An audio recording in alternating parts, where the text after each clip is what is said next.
বিসমিল্লাহির রহমানির রহিম। ডক্টর ইউনূস স্যারের মাথায় এত বুদ্ধি দিয়েছেন আল্লাহ তাআলা। উনি হলো মুরব্বী মানুষ, বয়স শেষে ওনার হাতে রাষ্ট্র তুলে দেওয়া হয়েছে রাষ্ট্রর ভালো কিছু করবে আশায়।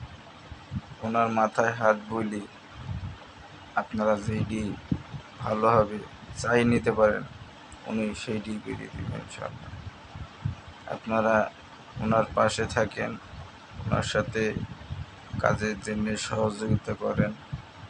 উনি যেভাবে বলে, পরামর্শ দেয়, আপনারা কথাগুলি মিট করি সেটা করেন, তাহলে ভালো কিছু আশা করা যায়, ভালো কিছু হবে। উনি বলতে চাচ্ছে যে শেখ হাসিনা সরকার একতরফাভাবে যেভাবে শাসন করে যাচ্ছিল দেশ, সেগুলানকে পুলিশ, বিডিআর, র্যাব, আর্মি, যত রকমের ছাত্রলীগ, যত রকমের ক্ষমতা আছে সব কিছু ব্যবহার করেও ওনার সিট ঠেকাতে পারেনি। শেখ হাসিনাকে পালাতে হয়েছে। এই যে বাংলাদেশের জনগণ একতা হয়ে যে একটা কাজ করেছে, বাংলাদেশের ছাত্ররা, সাধারণ জনগণ, সাধারণ মানুষ সবাই যে রাস্তায় নামে একটা ভালো কাজ করেছে, এই কাজটা করার যে ক্ষমতা শক্তি মানুষের ভিতরে আছে, সেই ক্ষমতাটাকে কাজে লাগানোর জন্যই বলছে।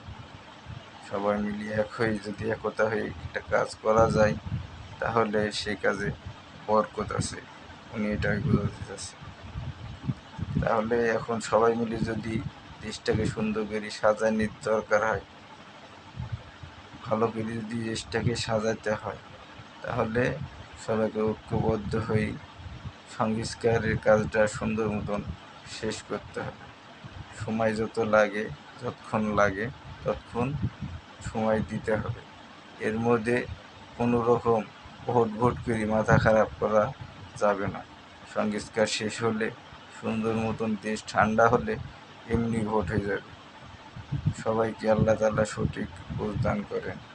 আমিন।